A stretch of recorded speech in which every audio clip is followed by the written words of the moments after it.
Hello everyone and welcome to this online commemoration for Holocaust and Genocide Memorial Day, organised by the Parks Institute for Jewish Non-Jewish Relations, Solent University and the University of Southampton. I'm Nicola Woodhead and I'm a History PhD student and a Carton Outreach Fellow at the Parks Institute, and I am one of the co-organisers of this event and will be chairing this evening.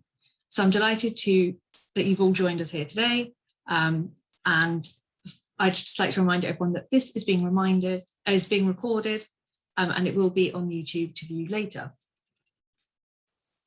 So we have an excellent programme this evening and I hope it will be engaging and allow you to reflect on this year's Holocaust and Genocide Memorial Day theme of One Day.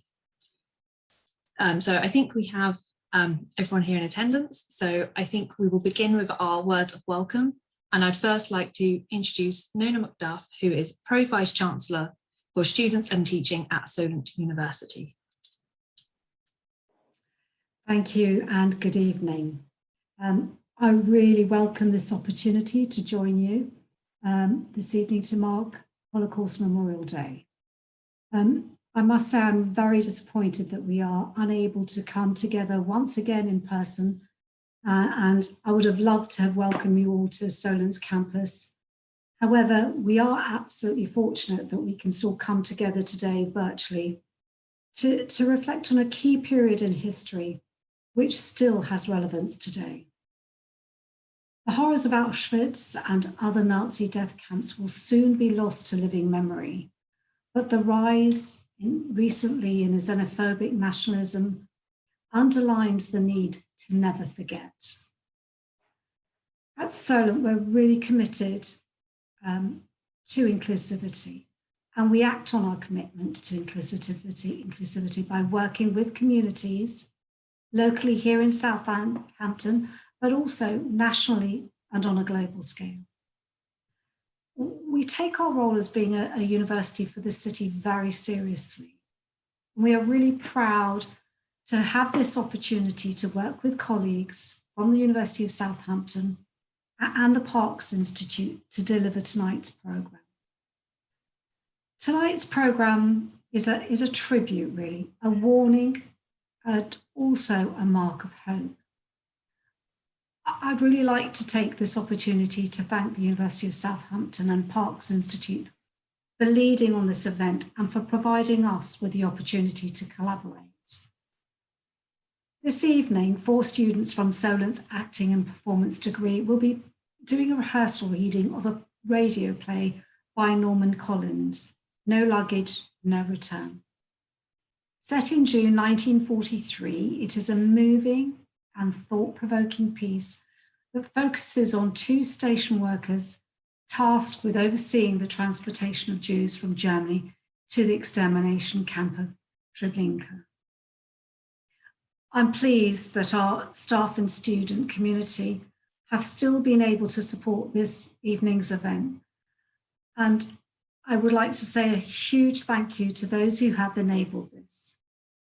For me, this illustrates our commitment to providing an inclusive and real-world experience for our students and important, valuable lessons that they can learn along the way. Tonight's event, I hope, will challenge us, will make us uncomfortable, will make us despair, but also remind us all about why our commitment to inclusion is of such importance. We need to ensure that our daily activity, our contribution to the world is by putting inclusivity first. We appreciate the sensitive nature of this event tonight, but I hope that we can all reflect and take learnings to ensure that society does not repeat upon mistakes. During a time what has been seen to be a very political, social and economic challenge, I think this is even more important. I'd like to close by once again thanking the organisers, the students, the staff, guest speakers and contributors and performers who have worked really hard and very well together to deliver tonight's event. Thank you. Thank you for those opening words. I'd like to now introduce Southampton Mayor Alex Houghton.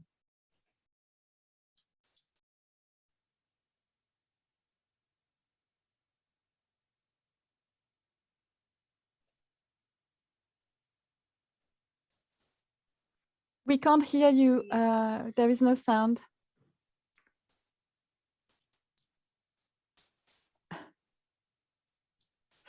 Can you try to leave and maybe rejoin, and we will. Okay.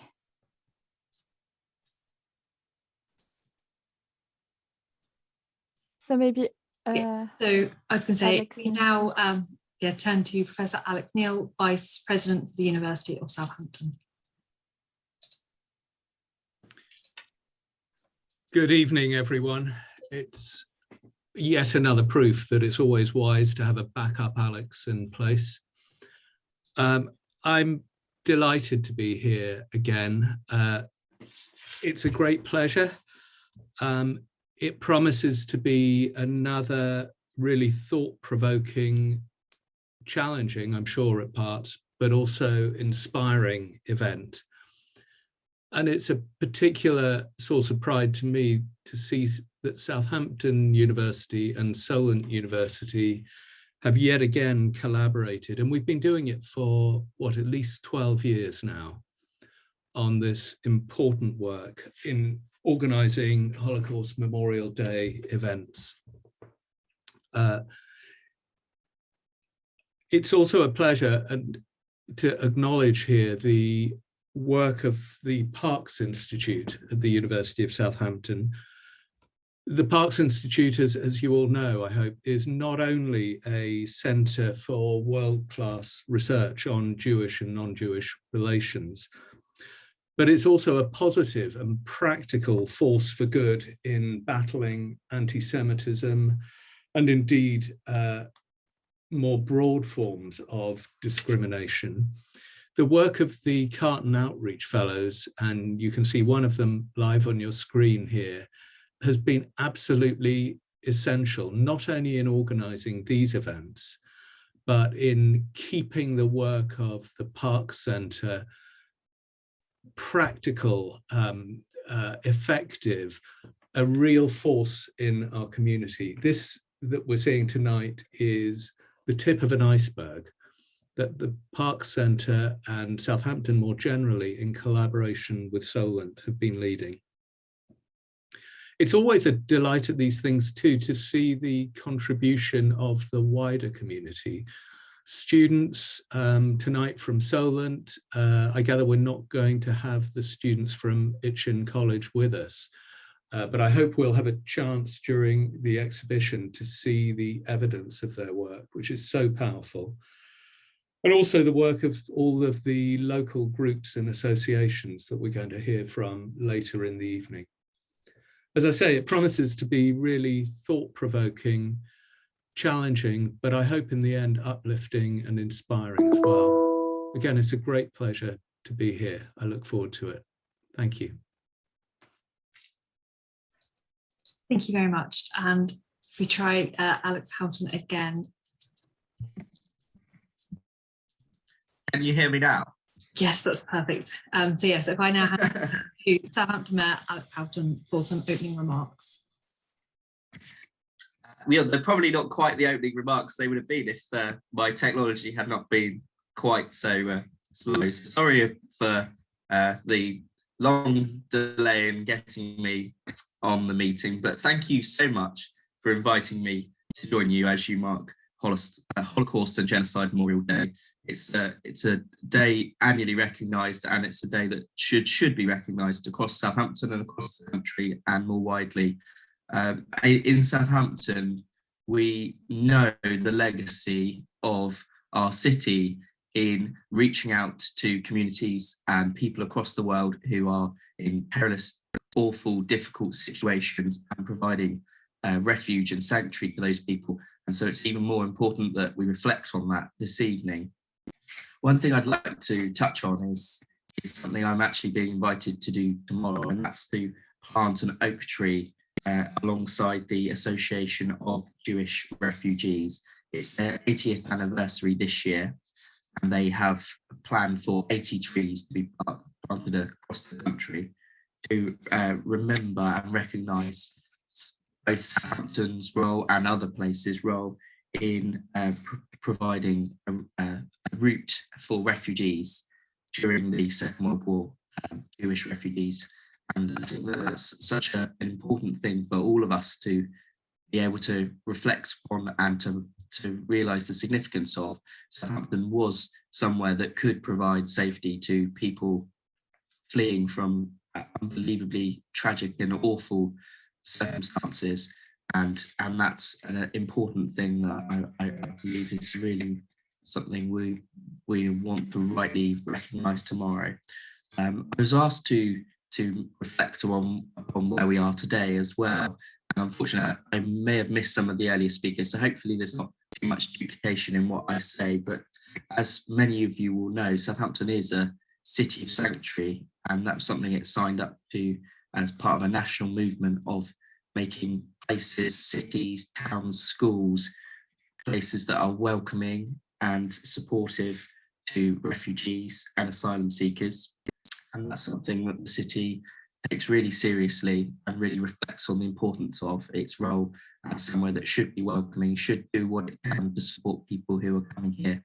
One of the first things, in fact, I think it was the very first thing I did as Mayor of Southampton in around about May or June last year, was to congratulate 2 of our primary schools on becoming schools of sanctuary. And in those schools, they gave me a short introduction on what they've been doing to reflect upon the importance of being a school of sanctuary and being a welcoming environment for people moving here. And I think actually the teaching that was going on in those schools was so impressive and so key to see that they were learning about the history of people fleeing, the history of people being in danger and needing to come to somewhere for safety. And they, as young people in our city, saw the importance of setting up to this school of sanctuary network across the country.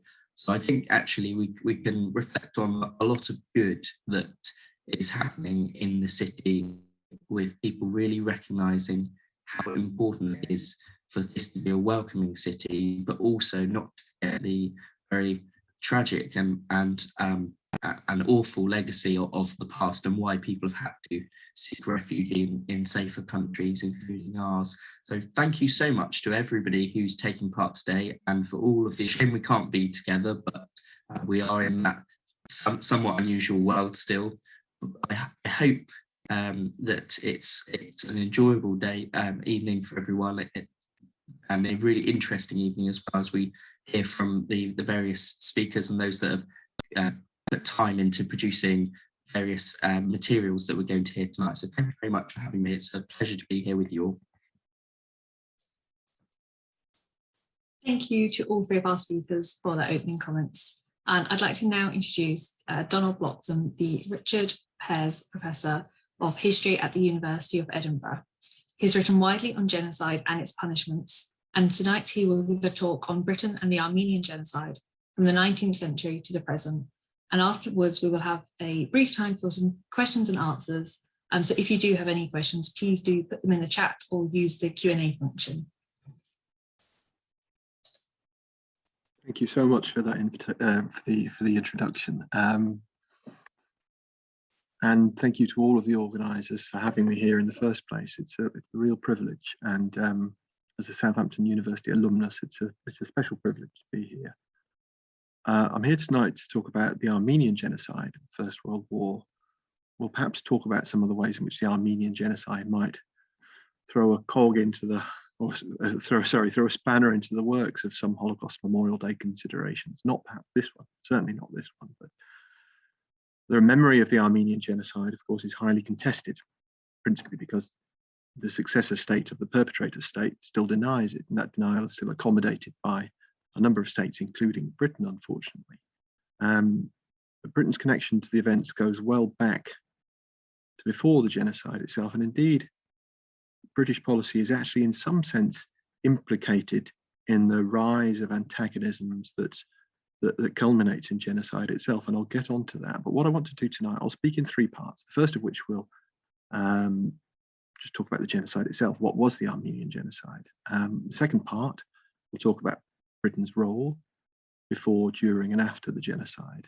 And the third part will address a local Hampshire, specifically Southampton connection, or intimate personal connection between the Armenian Genocide, the Armenian people, and Southampton society.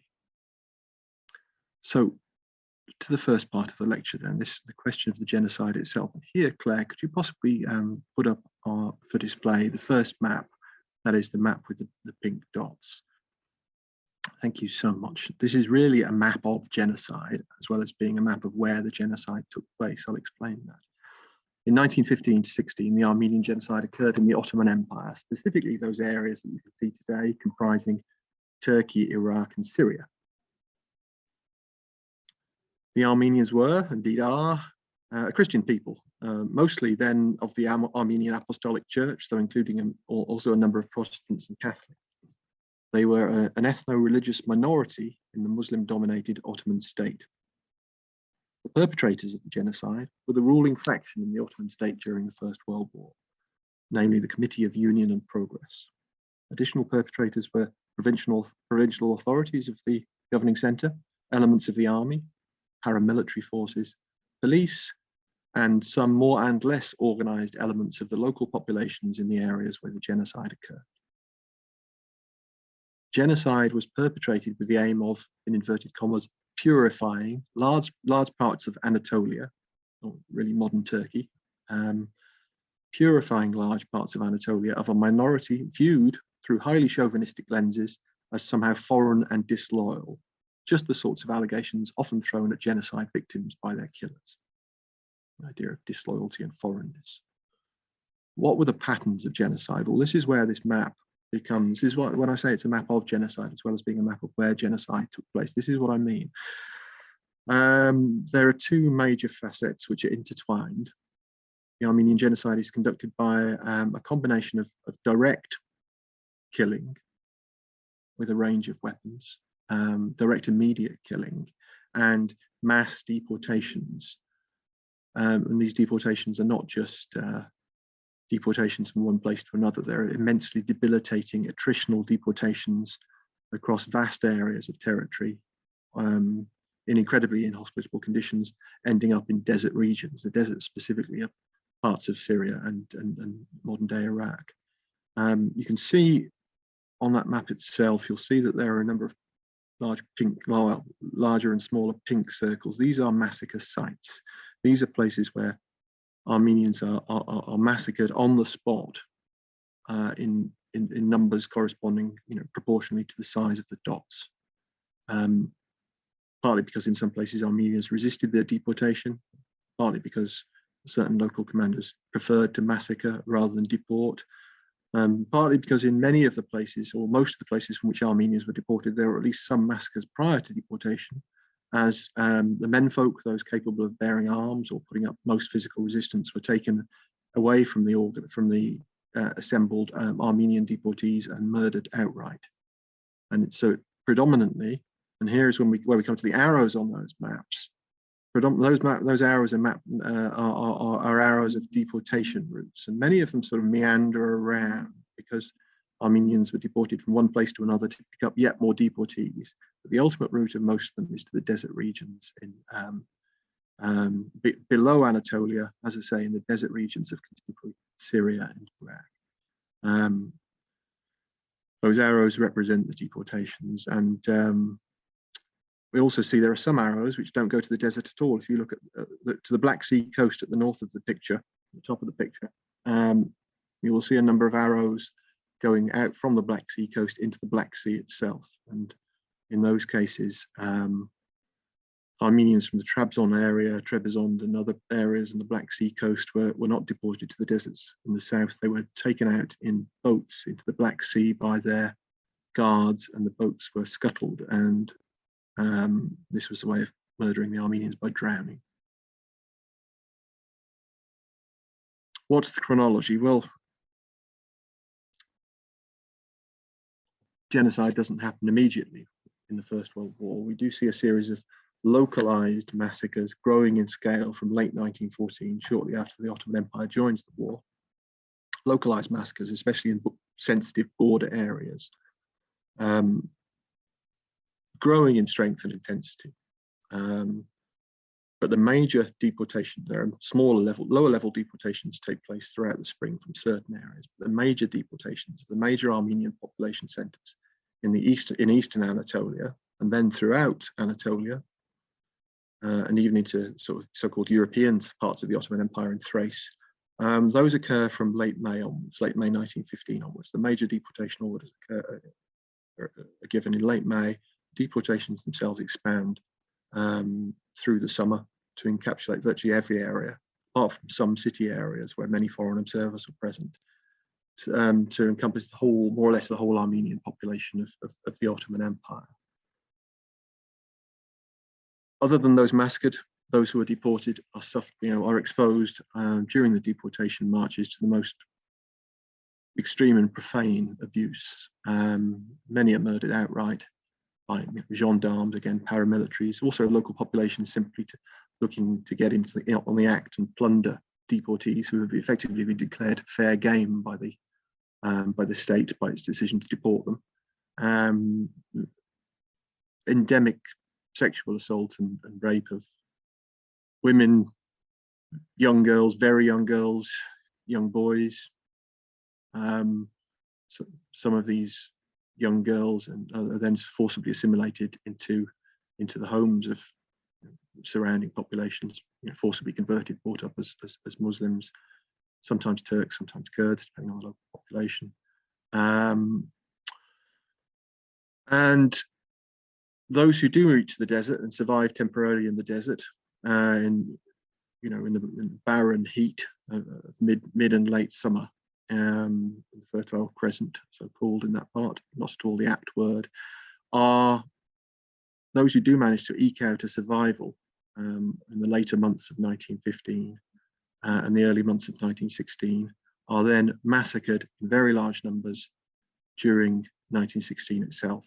The state, I think, is surprised that they survive and conduct a series of outright massacres. So death by attrition is then again replaced by direct murder. Now, we tend to refer to the events of 1915 to 16 as genocide, which is the correct word, but it's also important to recognize that many Armenians are also massacred later in the First World War too, and in the early interwar years. Some of the situations of those killings are slightly different. So on the whole, it's best to think of the Armenian genocide itself as that sort of period of very concerted killing in 1915, 1916. Now, as I intimated, it's probably not planned before the First World War. There is some policy radicalization that occurs during the war and in consequence of the war. And that too is a very common theme in most genocides, including the Holocaust itself. The Holocaust is not planned prior to the Second World War. The Armenian genocide is not planned prior to the First World War. But in both cases, we have a massive pre-war buildup of prejudice and increasingly discriminatory actions. There's no way that genocide could have happened without a long pre-war build-up of anti-Armenian prejudice amongst key Ottoman elites and parts of Ottoman society. Now, this prejudice had periodically exploded into bouts of murder, mass murder, as in the killings of, well, anywhere from 80,000 upwards, very possibly 100,000 Armenians during 1894 to 96, and another 20,000 Armenians in the year 1909. So this genocide, whilst unprecedented in terms of its scale and systematicity, is certainly precedented in terms of the fact of extreme violence being perpetrated by elements of the state, and certainly with the connivance of elements of the state, and with the tolerance of elements of the state in previous generations. Now, that's really the sort of the introduction, what all of this culminates in, what the Armenian genocide is. Now I want to turn to the second part of the lecture, which is the aspects of the deeper history of relations between the Ottoman Empire and the Armenian subjects, with special reference to Britain's rather significant role. If you like, this part of the lecture is a deep, a dive into the questions of how we get to this point in 1915 of genocide. How do we account for gradual radicalization across generations in relations between the Ottoman state and the Armenian minority? And here, Claire, would it be possible, please, to put up the second map, more general map there? Now, thank you very much, Claire. You'll see that this map above all else, illustrates Ottoman decline. If you look at the areas we're encircled by the big green line, those are the areas of the Ottoman Empire at its the greatest extent. Basically, all of the coloured areas on that map are areas that used to be under the Ottoman Empire. Its decline is one of the major long-term contexts for the Armenian Genocide. If the First World War is the major sort of immediate short-term context, the territorial decline of the Ottoman Empire is the major long-term context. And of course, you won't be surprised to know that there are lots of medium-term contexts too. Historians love contexts. This is a map of Ottoman decline, especially the most extensive and intensive period of which was within the 19th century. Why Ottoman decline from the dizzy heights of Ottoman late medieval and early modern history? Well, largely because the Ottoman Empire starts losing its traditional martial advantage in the face of other more technically and increasingly economically stronger powers.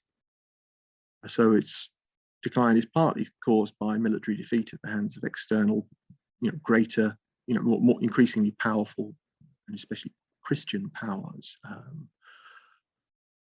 Part of the dynamic also as the empire weakens is that we see the growing secession of a number of areas, not exclusively, but especially Christian areas of dense Christian population. Really key marks, key kind of watershed marks on this. Really key watershed marks on this in terms of this linkage, occur at the very beginning of or early on in the first few decades of the 19th century, with the loss of sovereignty, effective sovereignty over Serbia, the gaining of Serbian autonomy, and then Greek independence. At the same time as kind of Russian advance through in the Caucasus area, which joins that territory between Russia and the Ottoman Empire, between the Black Sea and the Caspian Sea. A dwindling Ottoman Empire then in the 19th century, losing a great deal of territory in the Balkans. The next, after Greek and Serbian, the loss of Greece and the effective loss of Serbia, the next major losses occur in the so-called Eastern Crisis of 1875 to 1878. Massive losses of territory. Much of that purple territory that you can see on the map there is lost in 1875 to 1878. Further territory is lost in the Balkan Wars preceding the First World War, the Balkan Wars of 1912 to 1913. A huge loss of territory, especially territory with large Christian populations. And the Ottoman Empire, despite covering a huge terrain, had as most of its richest provinces in terms of agriculture, taxation, and most of its most densely populated provinces were in fact in the Balkans. So there's a plurality of Muslims and Christians in the empire for much of the Ottoman Empire's history, and that population plurality starts to shift radically towards a much more exclusively Muslim population, or much more extensively or predominantly Muslim population during the 19th century, as these Balkan areas secede. And one of the major themes in this lecture, one of the major things we have to look out for, is the role of sundry European Christian powers, variously in various configurations and at various points. But I mean, Russia, the Habsburg Empire, Britain, many of these external powers, which are self-identify as Christian and are seen by the Ottomans as Christian powers, as well as being great powers that seem to be predating upon the Ottoman Empire, those are involve themselves at various points in the secession of these Christian areas, especially, but not only in the Balkans. And that involvement of external Christian powers in the secession of formerly internal Christian areas and Christian peoples, often in very violent confrontations, that leads to a series of allegations from Ottoman elites of Christians as, quote, inner enemies of the Ottoman state in league with outer enemies of the Ottoman state. Internal Christians in league with external Christians. Nationalism, subject nationalism, especially amongst Christian peoples, being exploited by external powers for their own ends, and the Ottoman Empire being weakened as a result. And also, as I intimate, the Ottoman Empire becoming increasingly Islamized in terms of its population, with the loss of this Christian territory and often the influx of many, many Muslim refugees who've suffered ethnic cleansing from these seceding Christian areas. Now, I haven't yet mentioned the Armenians in this connection because they're generally helpless observers during much of the 19th century. Very much of the action that I've been talking about here, the often brutal action, occurs in the Balkans at the other end of Anatolia. The Armenians were exposed, however, by geography, in the sense that they are in Anatolia, not in the Balkans. And the more that the Ottoman Empire loses its outlying territory, the more it emphasizes the absolute vital importance of holding on to the territory that's left. It increasingly looks to Anatolia as a kind of imaginary sort of heartland of the Ottoman Empire. Puts more and more emphasis on that territory. So the Armenians are kind of dangerously exposed there as a Christian minority within a territory which is now being eyed as an essential area that the empire needs to hold in face of Christian secessions elsewhere. Moreover, the Armenians did suffer as a result of great power politicking. And this is where I come to the British role. While, of course, most of the responsibility for increasing Armenian suffering, culminating in genocide, should obviously be laid at the door of the direct perpetrators, British policy was responsible for agitating the situation. Why so? Well, by a strange combination of periodically intervening on behalf of Christians in a way that kind of raised Ottoman suspicions, and at the same time supporting the Ottoman state. Now that needs a bit of explanation. And here I think it's really important to think of the strategic role of the Ottoman Empire. For, geography is really everything here. The strategic role or place of the Ottoman Empire in the British imperial vision. The Ottoman Empire there, especially what were called at the time the Asian dominions of the Ottoman Empire, by which they really mean the Middle Eastern parts rather than the Balkan parts, were seen as important because of their contiguity with Persia and beyond that Central Asia. Vitally important somehow strategically then in the Anglo-Russian sort of competition, the great game for hegemony in Asia, with Britain always concerned for the security of India, the central fulcrum of the British Empire in terms of manpower and resources. For Britain, it was very important to keep the Ottoman Empire alive in some form during the 19th century, not to let it collapse, because Russia would be one of the countries that very obviously profited from Ottoman collapse. So Britain is in a situation of wanting to support the Ottoman Empire. It's also in a situation of having to justify that support to domestic constituencies in Britain who are worried about, who are concerned with Christians being subject people to Islamic rule and sometimes being subject to, often being subject to discriminatory rule and sometimes being subject to massacre. So as part of the justification, selling its support for the Ottoman Empire at home, and also with the agenda of trying to sort of make the empire a more attractive place for Christians to remain in order that they don't want to secede, so thus to keep the Ottoman Empire strong, Britain does press the Ottoman Empire in the mid part of the 19th century for pro-Christian reforms, pro-Christian reforms generally, attempt to give removing some of the existing legal, social, and economic disadvantages imposed upon Christian subjects by virtue of living in a partly theocratic Muslim-dominated empire. Push for reforms, make this a more attractive place so Christians don't want to secede. What a good way of strengthening the Ottoman Empire. But still the most important thing for the British is keeping the Ottoman Empire strong, especially in the so-called Asian areas, Anatolia with proximity to the land routes against India. Alas, some of this British pressure incurs a backlash against Armenians. Some of this pressure, because again, they're seen as part of the general Christian constituency whose prospects are being improved by external pressure on the Ottoman Empire as a whole. There's no talk at this time of Armenian secession, but they're seen as sort of co-beneficiaries of great power intervention on behalf of all Christians. And in some cases, abuses against Armenians actually increase as a sort of social backlash against Christians, all Christians, but especially including the Armenians. In addition, Armenians do specifically suffer, particularly during that so-called the Eastern crisis of 1875 to 78, in virtue of fighting in the Ottoman-Russian border areas. The Russian army actually ends up occupying part of Eastern Anatolia during the 1877 to 1878 Russo-Turkish War during the Eastern crisis, bringing certain Armenians under its so-called protection. Now, this is a problem for Britain because on the one hand, it's notionally sympathetic to the idea of pro-Christian reforms and protecting Christians. On the other hand, it does not want Russia in that region. So it inserts itself in the peace settlement of 1878, the Peace Treaty of Berlin, by which it manages to negotiate the Russian withdrawal from those areas of Eastern Anatolia in return for some guarantee of that the Ottoman Empire will treat the Armenians better.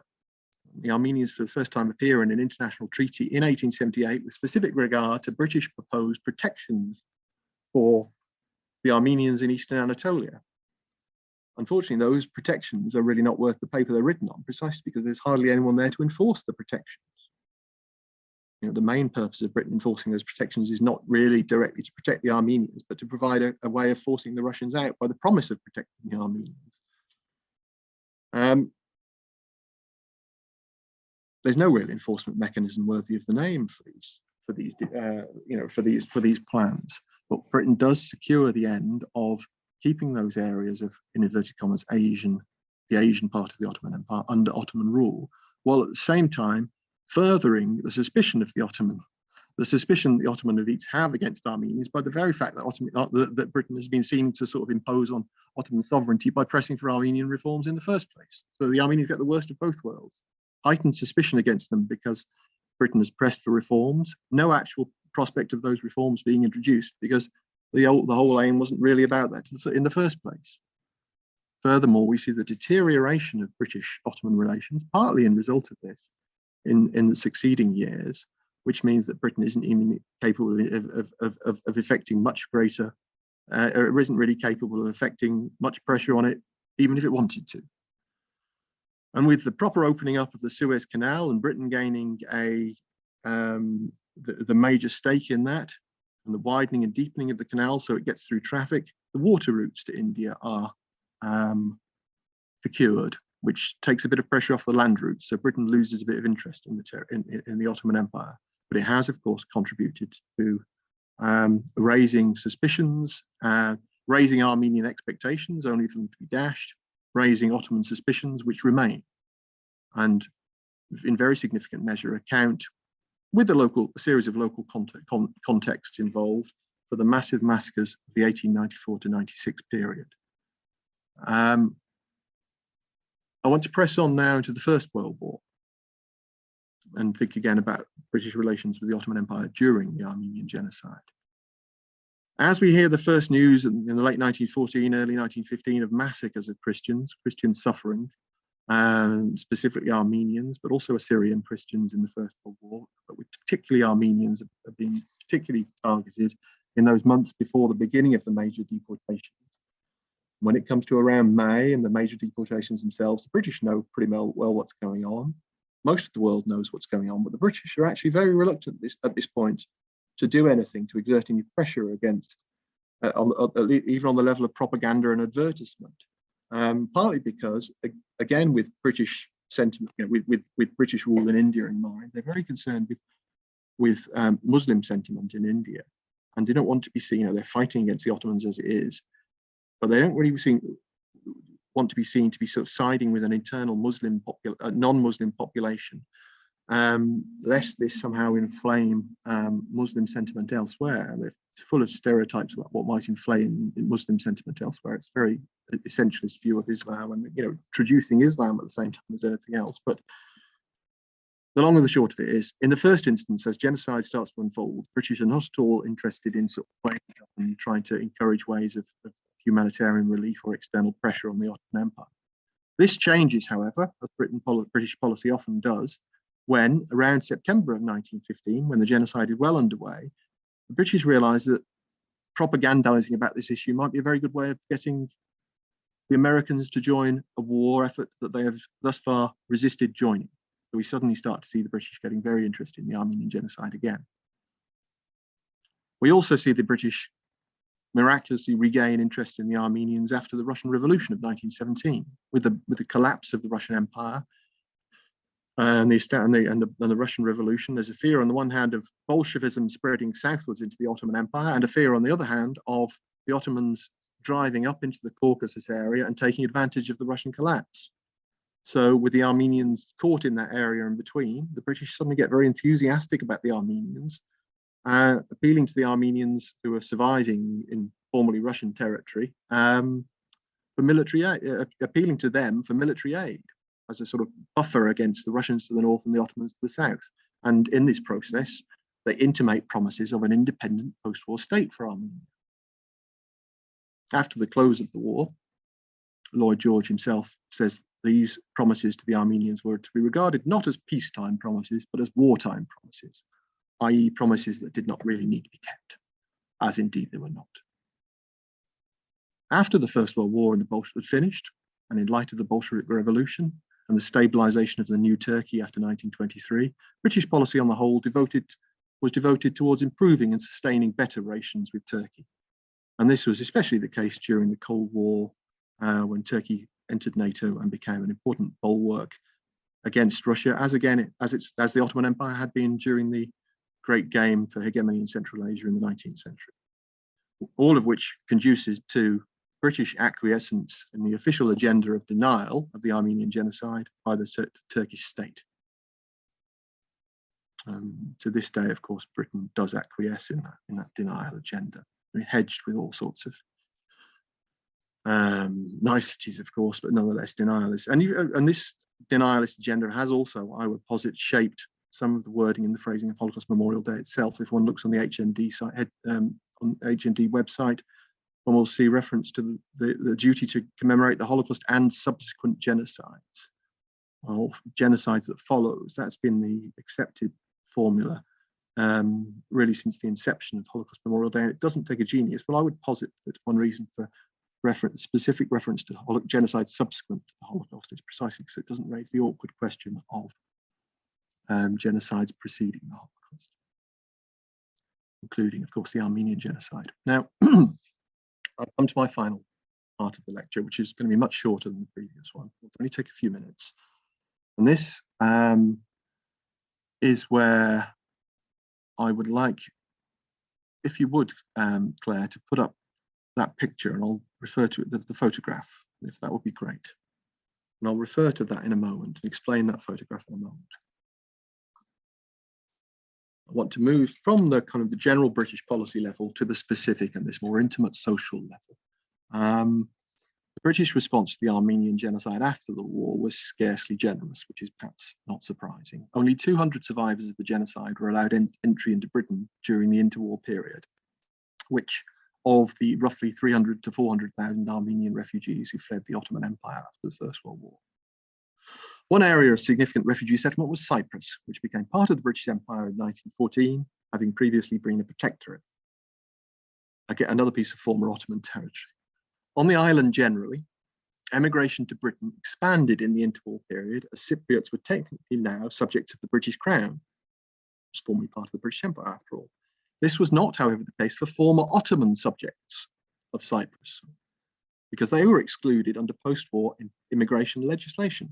With an awful irony, therefore, it was because of such restrictions that some Armenian refugees from genocide who ended up in Cyprus were denied entry to Britain. Now, one example relating to citizenship and the obstacles imposed by British interwar aliens policy comes from the family history of the very man whose image is now put up there. The guy leaning back on, sort of second from the left in the picture, leaning back with his arms on the back of the chair, looking to his side. This is the same man who constitutes the intimate Southampton connection I mentioned at the outset of this lecture. It's Dr. Larry Day, formerly a partner in the University of Southampton medical practice, who also conducted important work within medical education.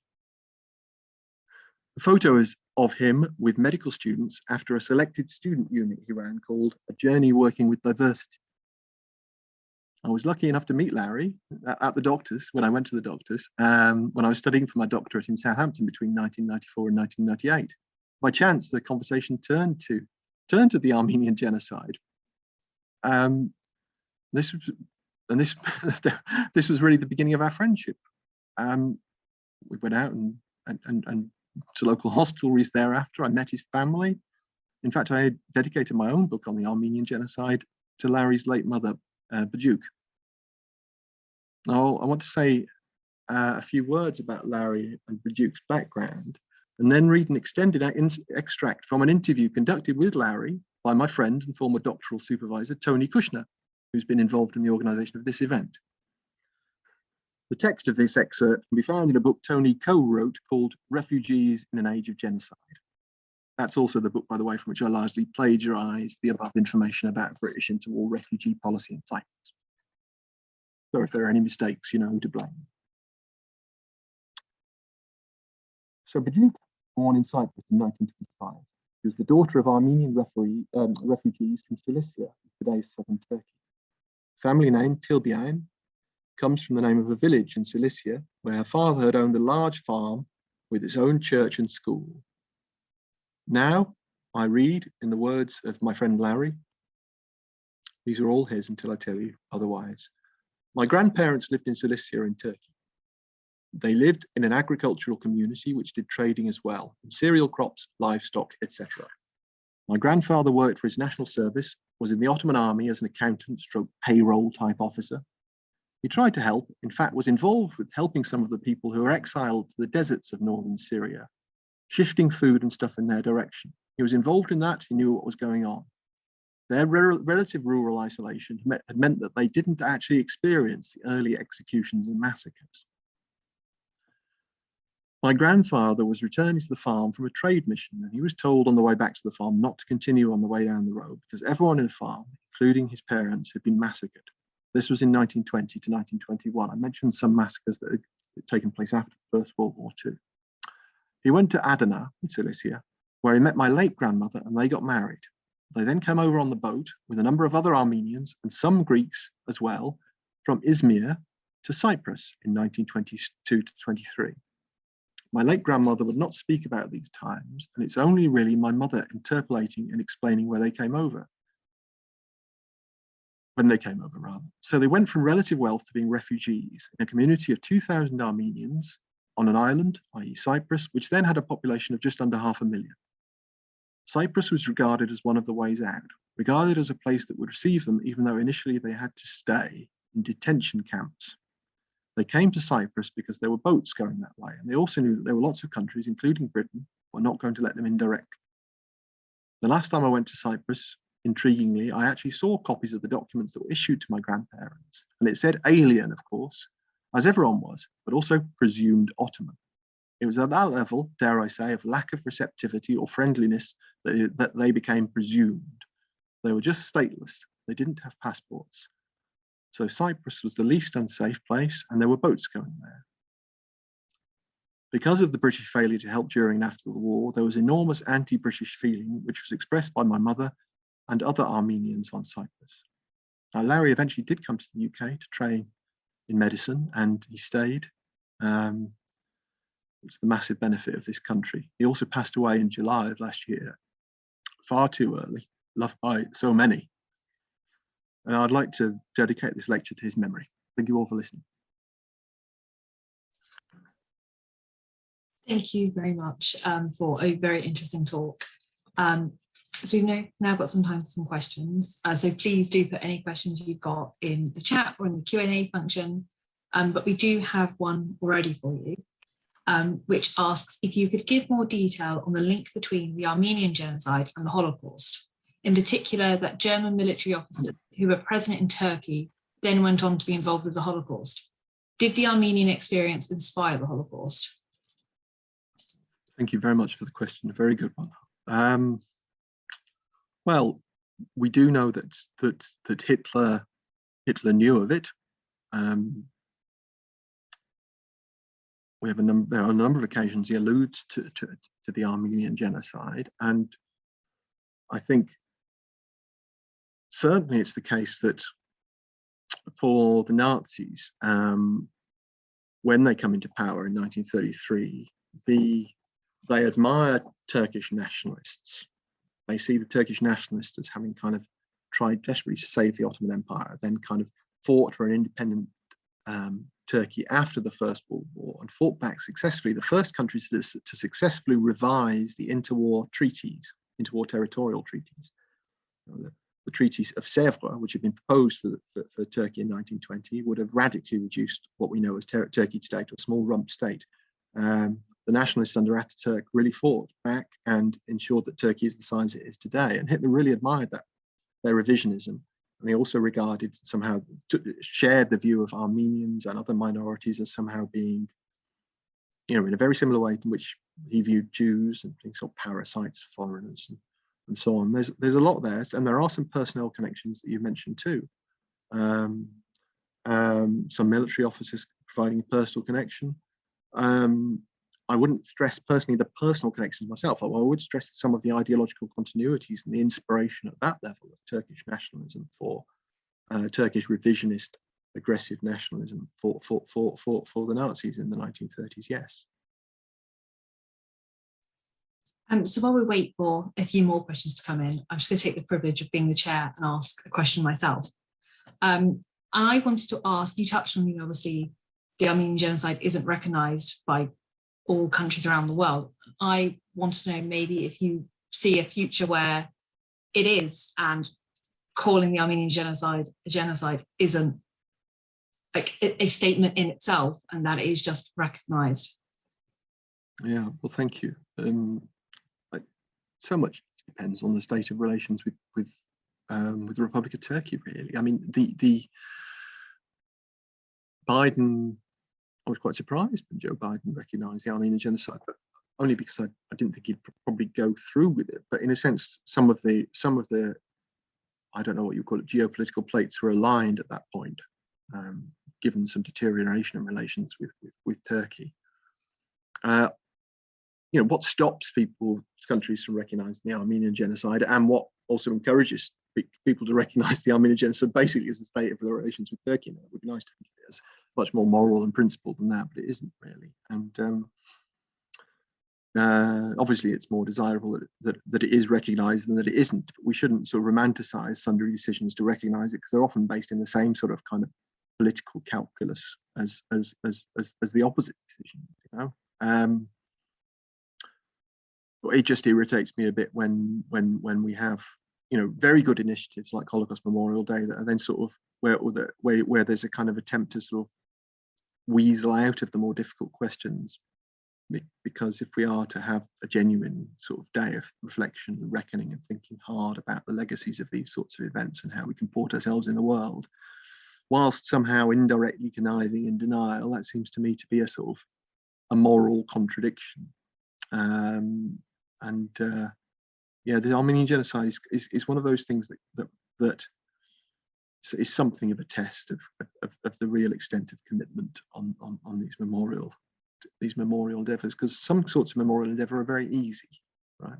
Even with the subject as appalling as the Shoah, they're easy because there isn't a major sort of Western aligned state denying the Shoah. The Armenian genocide is in that respect different. Thank you. I'll hand to Claire. Then we've got questions in the Q&A, and I think we probably only have time for one more question. Yeah, thank you very much, Donald, for your very clear and very interesting and powerful presentation. I just had a question about since it is the first genocide, is it considered to be the first genocide? How does it compare to the Holocaust one in terms of who the victims were, and was it targeted at a religious minority or racial one, or was there a mix of definitions of how Armenians were perceived and targeted? Thank you. Well, firstly, it's probably not. It's not the first genocide of the 20th century. That dubious honour would go to the Herero and Nama under German rule in so-called German Southwest Africa, today's Namibia, in 1904 onwards. And depending on one's definition of genocide, some of the victims of the so-called Maji War in German East Africa, Tanganyika, and but to the focal point of your question, yes, it's interesting. The ideology of the CUP is not identical to Nazi ideology. There are points of similarity. Both are kind of social Darwinist. both there's still a much more heavily religious inflection to the ideology of the Young Turk or CUP regime, whereas the Nazis are very secular, sort of not quite anti-religious, certainly anti-clerical. Some of them anti-religious, others not. But Nazi ideology is decidedly secular, and it's kind of, although there is a depth to Christian anti-Semitism there, which can't be ignored. In terms of thinking about Jewish conspiracies, you know, that does go back into the Christian. You know, that's a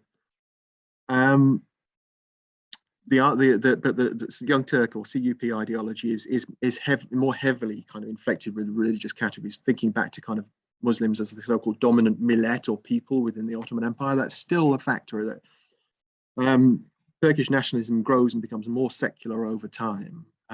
It certainly grows and becomes more secular in the decade or so from 1912 to 1953. With the founding of the Republic of Turkey, Turkish nationalism is more secular than it was at the beginning of the CUP period.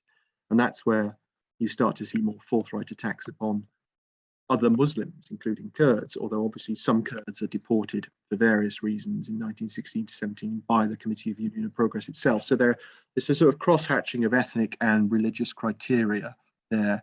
Different mixtures of those ideologies are held by different elements within the Young Turk leadership. But certainly by the end of the Balkan Wars of 1913, Christians are all out of pretty much any universe of obligation there. There's different ideas about how Sunnis relate to Shia, how Turks relate to Kurds, and you know, and many other configurations. But by that time, Christians are out of the universe of obligation. The question is exactly what to do with them. So we've got a question here as well that says, I have a memory of some mid-20th century leader exclaiming cynically and dismissively something like, who remembers the Armenians now? Chilling if true and resonant, of course, for a Holocaust Memorial Day and this particular event. Are we better now at remembering all genocides? If so, when will we remain better at doing so in the future? What do you think? Well, yeah, I think we must be. We are certainly better. I mean, in days like, you know, especially the decentralized element of these Holocaust Memorial Days, and even, you know, whatever kind of constraints central government may want to put on things, memory has a tendency to overflow. And, you know, local events and different people with different agendas can always push back the boundaries. And this is, you know, such an event. You know, we are much more sensitive to, and the Holocaust consciousness itself has done a lot in kind of raising awareness of other genocides too. There are sometimes some problems, there's sort of competitions of memory there too. But clearly we're better now thinking about remembering other genocides. And, you know, that fits into a broad kind of human rights agenda, I suppose too. That's been co-informed by that, hasn't it? What payout, you know, how does this cash out in terms of actual political action? I'm not sure, in terms of like raison d'etat, hard state interest. I'm not sure. I'm still quite pessimistic about that, and things will only, I think, get much worse in the years to come. Even as popular awareness of these things grows, the state of the globe, you know, global warming, resource scarcity, mass population movement induced by the aforementioned, wars of resource scarcity, all of these things will conduce to massive violence. And you know, at that point, you know, my prediction is that the interests, the sort of hard material interests of certain states will prevail over humanitarian impulses. And you know, as we see fortress orders established and barriers go up against refugees and so on, that will be, I suspect, more characteristic of the world to come. But it's up to, I think, you know, folk like you to make sure that's not the case, really. Small responsibility. Thank you for that fantastic talk, and also for answering these questions. I'd now like to introduce some individuals from different community groups in our local area. So first we have Steve Squibbs from the Southampton branch of Stand Up to Racism.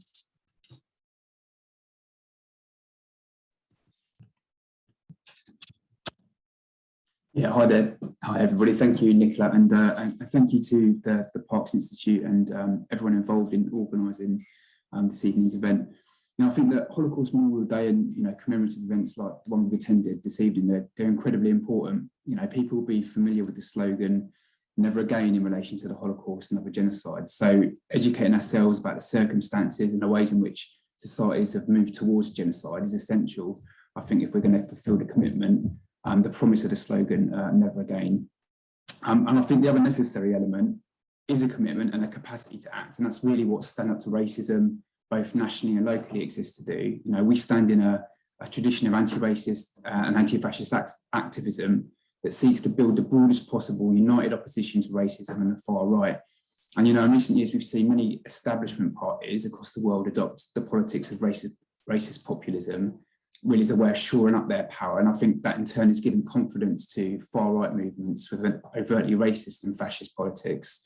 So here in the UK, our own government is attempting to scapegoat refugees by pursuing a policy of illegal pushbacks in the Channel and a number of other draconian measures contained in their Nationality and Borders Bill.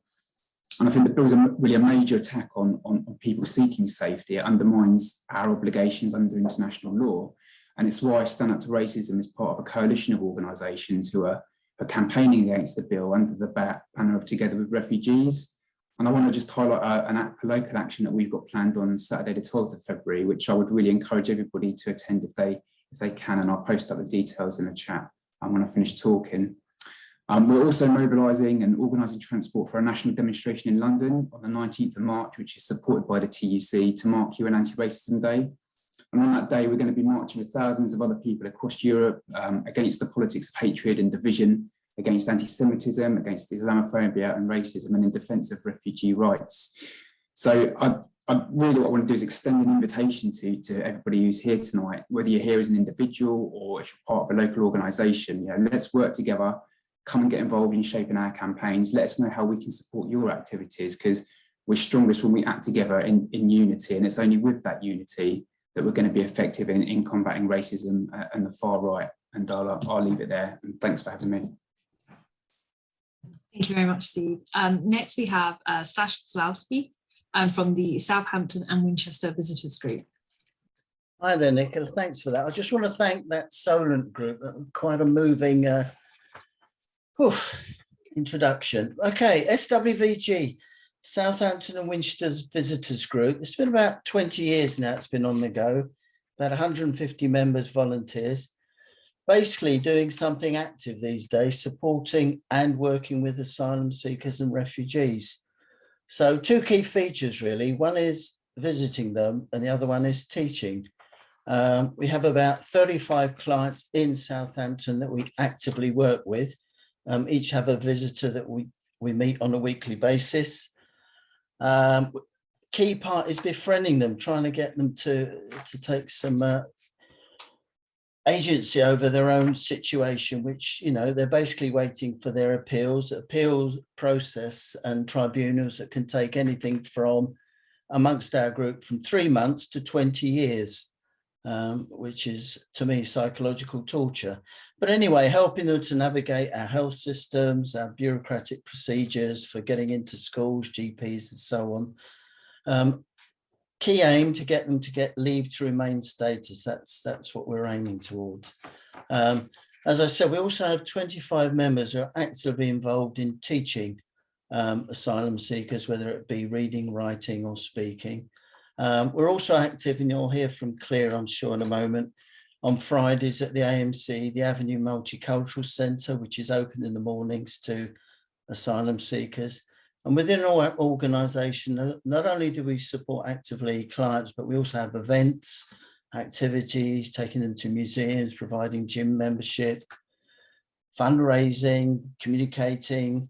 But a key feature lately has been, and sort of Steve touched on this, is the campaign group working on, I don't know if everybody's aware of the Nationality and Borders Bill, which is one of the most obnoxious, obscene pieces of legislation coming through. And I'd urge you to go on the Together with Refugees website to find out more about the bill and the 300 plus organisations that are working towards changing the government's mind.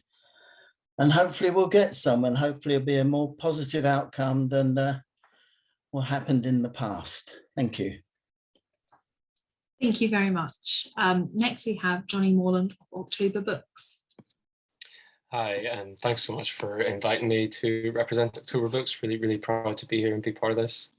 So, you know, of course, as we all know, tomorrow marks the anniversary of the liberation of Auschwitz, as well as Holocaust Memorial Day. And in the 76 years since that liberation, the testimonies of survivors, the legacy of those who did not survive, have become an integral part of how we construct our history as well as our present moment. So much and so little has changed in those years. And in The Drowned and the Saved, Primo Levi asks us, what can each of us do so that this world pregnant with threats, at least this threat will be nullified? October Books has a long-standing history of fighting injustice, preserving the memories of those who've been affected by hatred and oppression, and giving voices to those who've otherwise been silenced. We primarily do this through the sales of books, of course.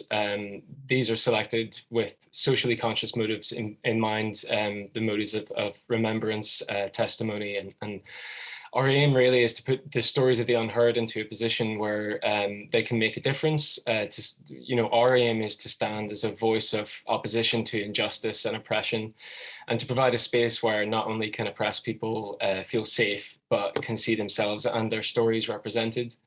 As the country kind of slips back into some of the political binarism and populism, which we've been discussing throughout the evening, the importance of these stories remains of utmost importance. Through our window displays, which respond to current political issues, such as welcoming Afghan refugees in September last year, or our very visual opposition to the policing bill, which seeks to remove our rights of protest. Our blog posts, which highlight contemporary problems as well as historical ones, as well as highlighting some of the more important pieces of historical documentation. And also through our events, through which we really seek to educate and inspire and bring people together in celebration of other cultures, as well as in memory of other cultures which suffered. We hope to have done some small part to nullify those looming threats which Levi alludes to. Much of that awareness that we've been raising over the last number of years is related to refugees, and I think that's been discussed this evening as well. We've always sought to highlight Southampton's status as a massively multicultural city, and books like Tony Kushner's Southampton's Migrant Past and Present, as well as a series of books titled Refugee Tales, have been some things that we've been trying to highlight this year and champion. We do also collect food for the food bank, and we are a drop-off point for homeless periods, both of which are used by refugees, but also by the community more locally. And we've also begun a relationship with Read Easy, which is a charity which helps adults with literacy, and that means that our offerings and our memorials are more accessible. So that's a sort of a bit of a broad brush for what we do. Thank you very much for inviting us. Thank you very much. Next, I will hand over to Mary Brown from Amnesty International.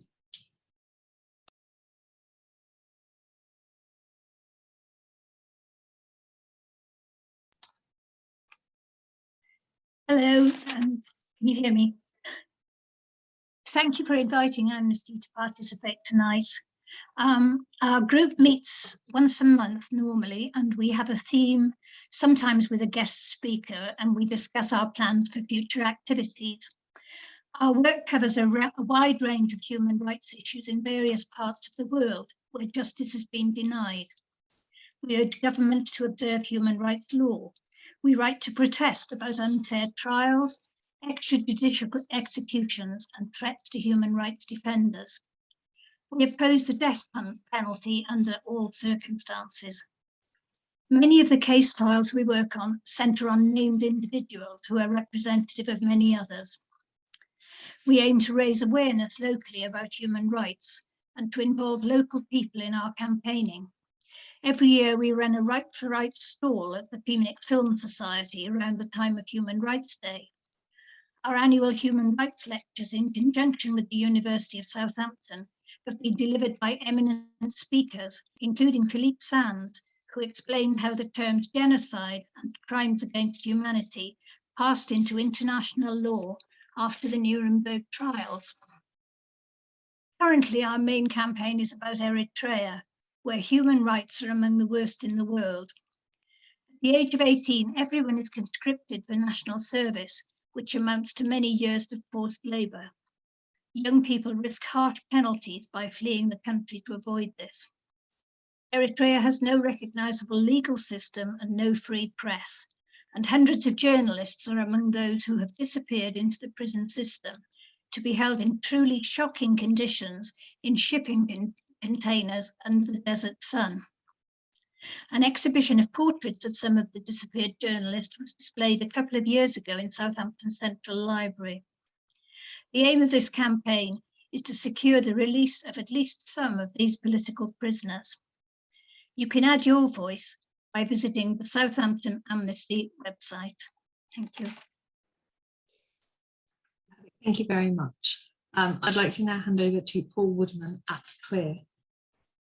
Great, thank you very much for the invite tonight. And I think as we've commemorated Holocaust Memorial Day, it strengthens our own resolve, doesn't it, for all of us to be people of change and people of hope and people that offer sanctuary to others. And I'm very proud to be part of City of Sanctuary here in Southampton, and Clear helped make that deputation to the council, but it was recognising not that we've become a City of Sanctuary, but we have been for centuries. And Tony Kushner has done a great job, an incredible job at retelling some of those stories about how we've shown sanctuary to people over the centuries. But Clear is a relatively recent project. It's 20 years old and it's based in the city centre. We always welcome volunteers to come in. A large part of what we do is to teach people English, to provide advice. We partner with the universities here hosted to provide support to refugees and asylum seekers.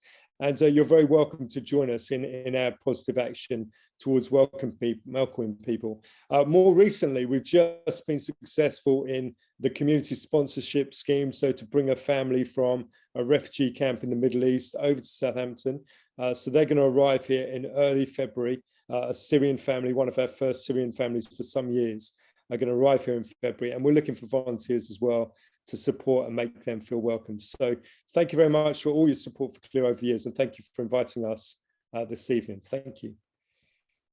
Thank you very much. And I'd like to now hand over to Alicia Mavers at SPAR. Hi, so I thank you so much for the opportunity to talk today. At this event, it's really important, and I'm very grateful. So I'm from Southampton's branch of STARS, which is basically a national charity that works to raise awareness about and improve the lives of refugees all over the UK. This takes the form of volunteering projects, campaigning to improve the lives of refugees, which of course is as important now as ever. Educating people about refugees and asylum, and fundraising to also welcome refugees. But of course, we have a big student focus as well. So us at Southampton STAR are in the process of restarting our conversation club, which is basically to support refugees living in the area who wish to practice their English language speaking skills in a safe and relaxed environment. This will be based at the university, because we're working with the working group for the University of Sanctuary to hopefully make the University of Southampton a University of Sanctuary. So that's all part of that. We also have plans to host a screening of Queens of Syria and a Q&A session, which is an adaptation of Euripides' Trojan Women as part of Refugee Week. This will be also held at the university, again, to contribute to making the University of Southampton, hopefully a University of Sanctuary, where we're talking about refugees, we're hosting refugees, because the cast are entirely made up of Syrian refugee women. So it's really important to give them the microphone and host such an event. And one of our major points of focus really STARS this year is to collaborate and hopefully contribute to the University of Sanctuary working team at the University of Southampton. The team are currently planning events, obviously, for Refugee Week, and also in the process of creating scholarships for prospective university students. So we're hopefully trying to contribute to that big goal this year. Thank you. Thank you, and thank you very much to our 6 speakers about community initiatives and the work that is happening in the local area.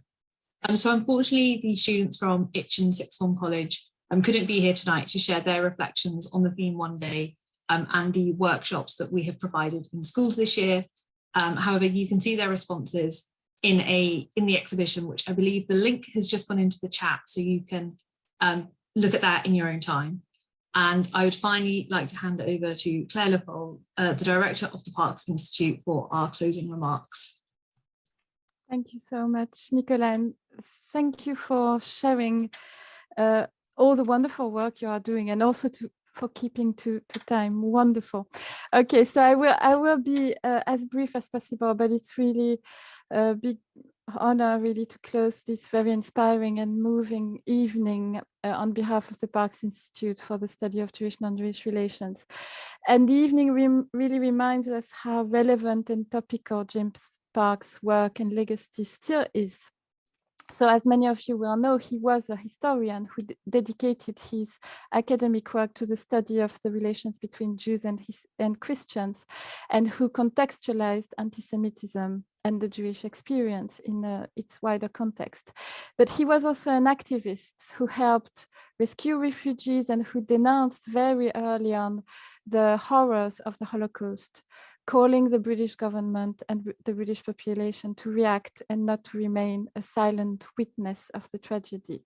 So he has given us the mission to react and not to remain silent witnesses, and to really continue the mission to fight for remembering past genocides and be mindful of contemporary manifestations of racism, hatred, and anti-Semitism that are, of course, that find a particularly fertile soil nowadays on social media. So we are really proud to continue Parks' legacy by researching these tragedies and also the shared or disputed history of different communities, and bringing the result of this research to the widest possible audience and in a variety of forms as tonight. So first of all, many thanks to Donald Bloxham. We are very proud. He's our alumnus. Thank you for reminding us in a very rigorous and illuminating way what the Armenian Genocide was, its origins, and the reasons of its denial. It was also important to remind us that unfortunately states and governments always have good reasons, raison d'etat, to ignore part of the reality, and that it's our duty as citizens to question and challenge the powers to be. Thank you very much to Annie, Olivia, Tov, Presiana, and Benjamin. And I forgot one, no, and Tov, for putting together and bringing to life this play. Once again on Zoom, it was really a very powerful and moving performance of No Luggage, No Return, which was rediscovered by James Jordan a few years ago. Many thanks also to the teachers and students of Eton College for their engagement with the material that Nicola shared with them and for their responses. And as you said, Nicola, it's a shame that they couldn't come tonight, but you can read their responses in our digital exhibition. Many thanks again to the local associations and organizations for their continuing work, really incredible, very important work with local populations to fight against prejudices, educate, and also to support refugees. Many also thanks to all the speakers tonight who opened the evening, to the Southampton City Council, to the University of Southampton and Solent University for their support and for their kind words and for their commitment to support the work of Parks, of the Parks Institute. And a final very warm and special thank you to the Parks Outreach team for putting together this wonderful and very powerful evening, to Nicola Woodhead, who carefully curated, organized and chaired this evening with the support of Hannah Kapi, Moniza Siddiqui, Anusha Alexander Rose, and many thanks to Katie Power for creating the online exhibition, and also to our colleagues Tony Kushner and James Jordan, who advised in the background. We are very interested in hearing your reaction to tonight's event, so please fill in the questionnaire, which is now in the chat. And thank you for coming. We hope this evening was as thought-provoking and slightly disturbing for you as it was for me. And we wish you a good rest of the evening. Thank you.